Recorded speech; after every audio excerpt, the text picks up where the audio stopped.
Hello viewers, আজকে আমি আবার চলে এসেছি তোমাদের কাছে একটা ছোট্ট ভ্লগ নিয়ে। আমি রেডি হয়ে গেছি ডান্স ক্লাসে যাব বলে। দেখো তোমরা, বাইরে প্রচণ্ড মেঘ করেছে বাইরে। তবে বৃষ্টি হবে কিনা তার কোনো গ্যারেন্টি নেই, তাই আজকে আর লেট করবো না, একটু তাড়াতাড়ি বেরিয়ে যাব। আর তার থেকে সব বড় কথা কি জানো, যে আমরা আমার আরও দুজন যে ডান্স পার্টনার আছে, আমরা এই আজকের দিনটার জন্য সারাটা উইক ওয়েট করে থাকি। তাই যতই যা ঝড় বৃষ্টি হোক না কেন, আমরা কিচ্ছু মানি না, ঠিক ডান্স ক্লাসে পৌঁছবই। তাই এখন গাড়ি বার করে এখন যাব। আর আমার মা আর মেয়ে ঘুমোচ্ছে। আমার মেয়েরও ডান্স ক্লাস থাকে সেম ডেতেই, আমার স্টার্ট হয়।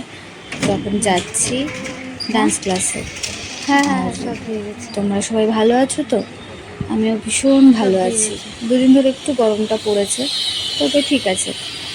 আর আমার হাজব্যান্ড গাড়ি বার করে দিচ্ছে। আমার বাড়ির থেকে ডান্স ম্যামের বাড়ি গাড়ি নিয়ে গেলে এই হয়তো 3-4 মিনিট টাইম লাগে। তো চলো যাওয়া যাক। টাটা করে দিলাম। এবার আমি যাব। চলে এসেছি ডান্স ম্যামের বাড়ি। তোমরা তো আগের দিনই দেখেছো। আমি আজকে ফার্স্ট এসেছি, তারপরে আমি আসার পর ওই দিদি দুটো এসছে। তো আজকে আমরা একটা নতুন গান নতুন গানের ডান্স প্রিপেয়ার করব, এটা পুজোর জন্য। আমরা এসে খানিকক্ষণ একটু মজা করলাম, একটু ইয়ার্কি করলাম, তারপরে হচ্ছে প্র্যাকটিসের পালা। এটা নতুন একটা গানটা এখনই বলছি না, তোমরা পরে দেখতে পাবে ব্লগে। আর আমি এই গানটার উপরে শর্টসও ছাড়বো, সেটাও দেখতে পারবে তোমরা।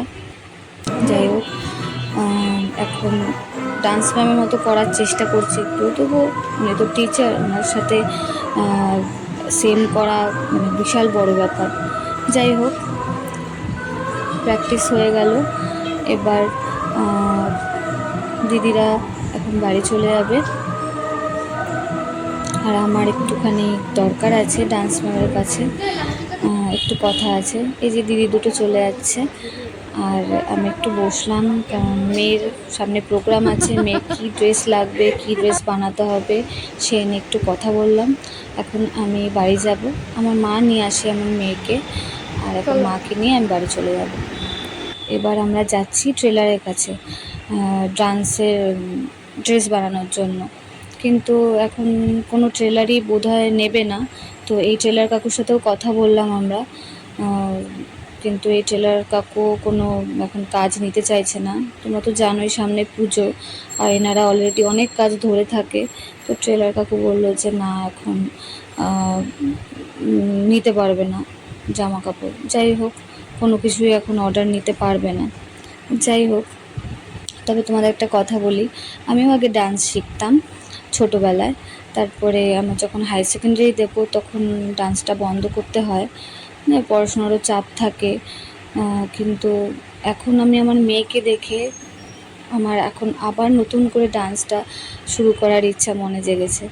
তাই আমার নতুন করে ডান্সে ঢোকার একমাত্র কি বলবো ওটাকে, একমাত্র আমার মেয়ে, ওকে দেখেই আমার আবার নতুন করে করার ইচ্ছে জাগে মনে। যাই হোক, তো ডান্সের জন্য তো ডান্সের ড্রেসের জন্য তো কোনো কিছু হলো না, একটা না একটা ব্যবস্থা করতে হবে। তবে তোমরা কিন্তু আমার চ্যানেলটাকে লাইক, শেয়ার আর সাবস্ক্রাইব করতে একদম ভুলো না, ঠিক আছে? আর নেক্সট কি করব না করব দেখা যাক, তবে সেটাও পরের ব্লগে তোমাদের সাথে শেয়ার করব। আজকের জন্য এই পর্যন্তই। টাটা, সবাই ভালো থেকো।